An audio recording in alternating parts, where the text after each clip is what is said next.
Every hero has a uniform. For some, it's a suit of armor. For others, it's a badge or a flight suit.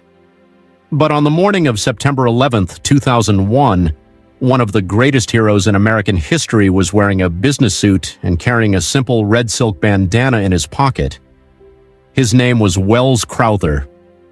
To the world on Wall Street, he was a 24-year-old equities trader with a bright future in finance, but to those who knew him best, Welles was a volunteer firefighter at heart, a young man who had carried that red bandana since he was a boy, a gift from his father that stayed with him every single day. When the first plane struck the North Tower of the World Trade Center, the world changed. But when the second plane hit the South Tower, directly below where Welles was working on the 104th floor, a nightmare began that few can even imagine.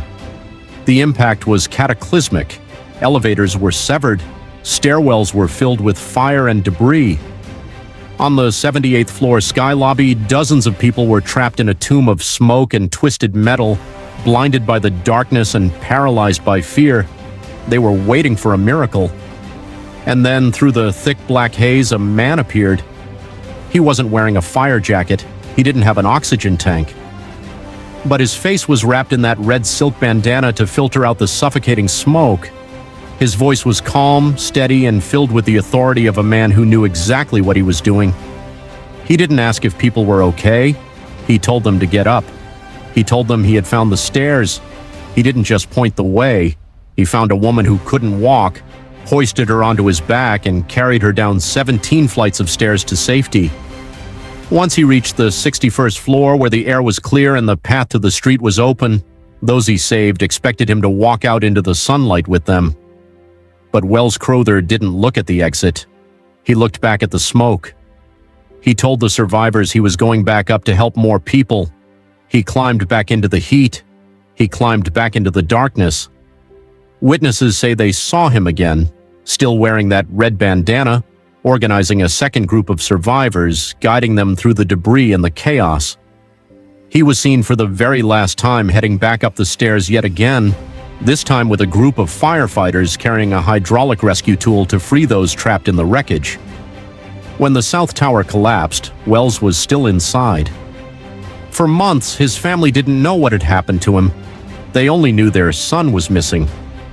It wasn't until months later, when survivors began telling stories in the newspapers about a mysterious man in a red bandana who appeared like an angel in the smoke to lead them to life, that his mother realized the truth. Welles Crowther never got to put on his official firefighter's uniform that day, but he proved that the heart of a hero is not found in the cloth you wear, but in the choices you make when the world is falling apart. He saved as many as 18 people that day, sacrificing his own life so that others could have a tomorrow.